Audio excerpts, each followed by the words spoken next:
Hey everybody, this is DayTraderRockStar and this is the market radar for the week of July 13th.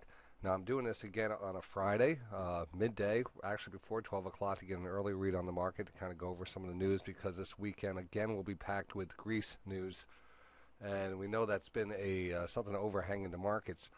But when you look back at these charts, you're going to notice that the charts have played out almost perfect. I mean, some of the important patterns we look for, the signals have all triggered, and we've gotten moves off of these signals. I think the overhanging news out there has gotten a lot of people nervous, and it was 1 or 2 days that we've kind of flushed out of some patterns, but quickly got back on track. And even though there's no overall resolution to the situation, I think everyone's getting closer and closer to a deal here, and I'm going to update you on that a little bit later. But just taking a look, this is midday going up on 12 o'clock. You can see a nice little pull. We gapped up this morning. The overnight trade has had us push, just continue to push higher since yesterday's close. And then we opened up, and right when we opened up, we actually had some SPY calls. We sold those right into the open because, this market has been selling all the gaps. So anytime we've been gapping up, we've been selling off. So I just said, you know what, I'm going to take those calls off, lock them in, Hi, and then took see what alert. happens.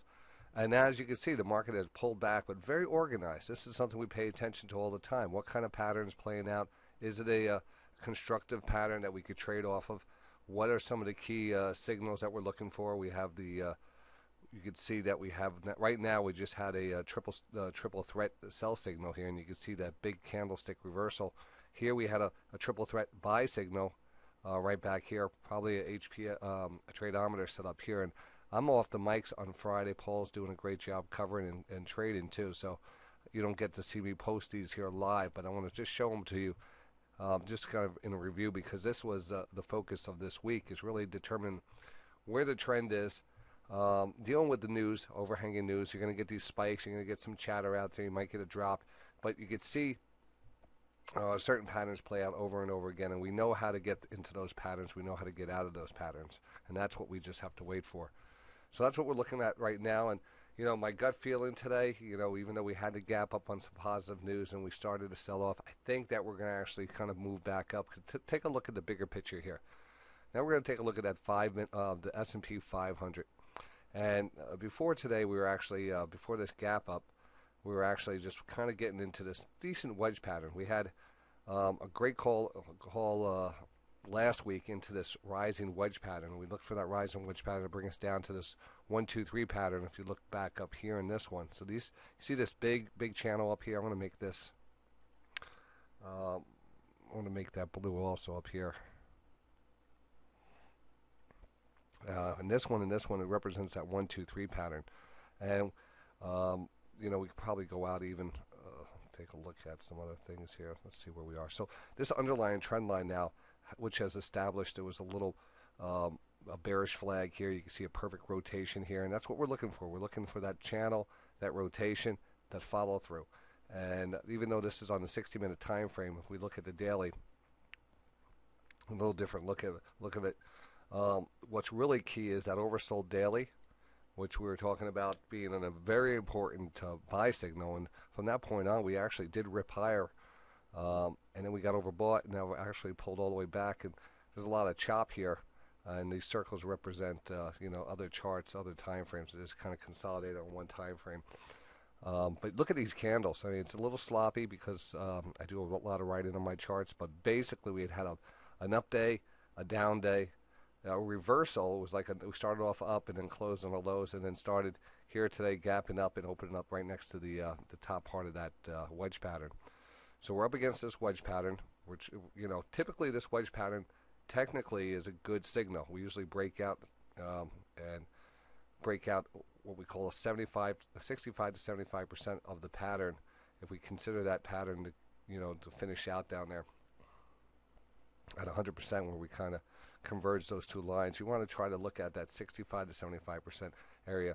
Downward falling wedges have that breakout to the upside. Rising wedges break down to the downside, similar to what happened over here in that zone.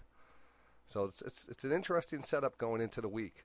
Now there is a lot of news out here. There's a lot of news coming up for this weekend, And whenever we do that, we have to understand that's a major issue. We're going to go over some stocks on the HPS watch list, but probably a little bit different than the zones. I have a great list in front of us, and we're going to kind of talk about the trades that we're looking to get, into the weakness. If this is the end of the weakness right now, just remember, there still can be a bad result coming out of here, and if that does, that's going to mess up a lot of charts. But we got to be extremely cautious. Look, technically speaking, this looks really nice. The daily looks really nice. The 5-minute is doing what it's doing right now. We can't really control that. That gave us a nice pullback earlier to the 20-period moving average, pushed us right back up to the highs, and now we're kind of extended. So, we are chopping around this trend list, this lower trend line. We've tested it once, now we tested it twice. Easily pull back here. We could do a lot of different things. News is out in front of us. All right, so let's go over that news. And I'm just going to give you a little timeline of what to expect this weekend. Before we do that, I just want to talk about this morning in the trade alert box.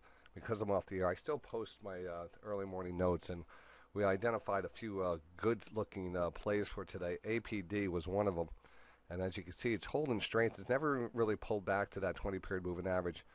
YM Tradeometer overbought. What I liked about this is that underlying trend line. There's a really little small pivot here, but a very nice pivot here, and a very nice pivot here.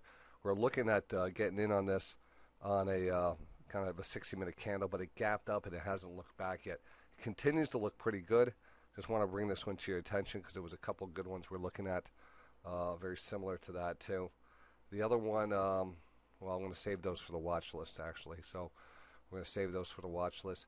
Google got an upgrade today, but I want to go over that news. There's a lot of stocks we're going to go over after, so I want to get past this, what to look for next week, or actually over the weekend.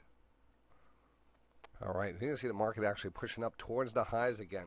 What helped us rally today, last night we actually had the officials said that Greece has submitted a thorough proposal aimed at getting a vital third bailout and averting a possible exit in the euro.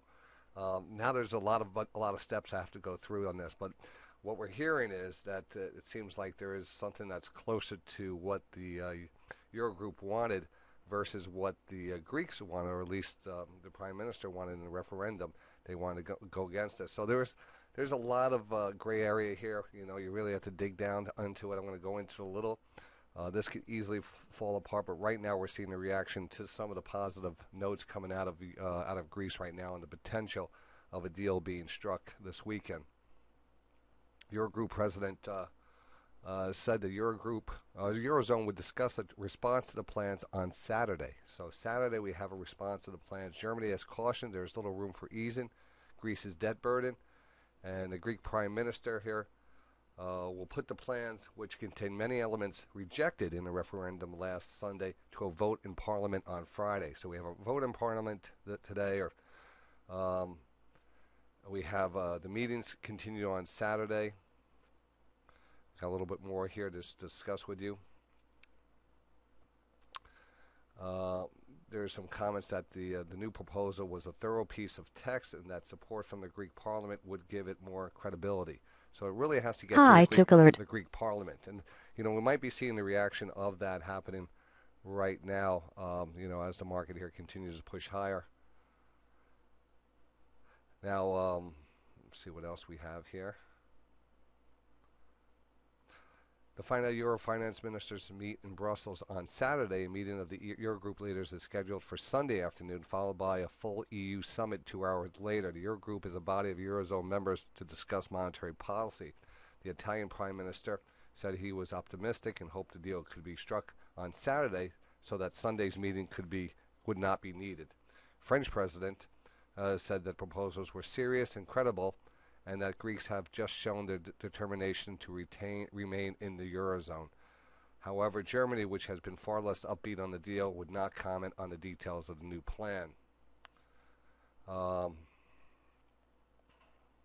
see what else we have here. So again, just to kind of recap on the schedule here and the countdown of what we're looking for. Again, July 10th today, July 10th, Greek Parliament vote. The ECB, EU, and IF discusses proposals on a technical level. Tomorrow, July 11th, Eurozone finance ministers discuss plan. That's going to be at Brussels at 1 GMT time, 1300 GMT time, 1300. July 12th, Eurogroup leaders meet at 1400 GM time, followed by a summit of all 28 members of the European Union at 1600 GM time, both in Brussels. And then on July 20th, the 3 billion payment, euro 3 billion payment is due from Greece to the Eurozone Central Bank. So those are important level numbers coming up here. Again, this weekend is going to be 11, 12, all meetings. We should have news out. Possible news probably will push this market a little bit higher. Technically speaking, we go back to that daily chart on the SPX, and that's what we're paying attention to right now. You know, everything here to 200 period moving average, a nice candle, the oversold daily. We have a lot of room to actually pick up and start moving back up here. So that's what we're kind of, riding. Now, I know with with everything else that's going on, with China going on, a lot of people are saying, well, we should look at some shorts here. There is a couple shorts that I'm going to be going over on the HPS watch list this week, but I still think that we're going to have some upside. I think everything is set up for some upside here.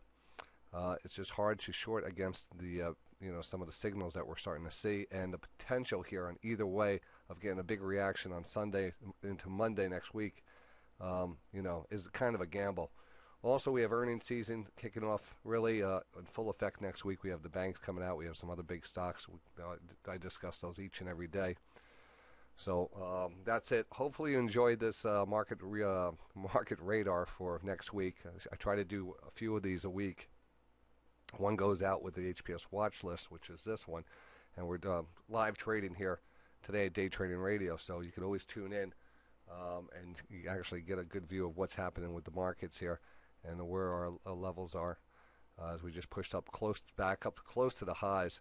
I'm also in this PANW here, started back into this one based off of some of the chatter out there. If you haven't heard, there's been a lot of internet outages out there now.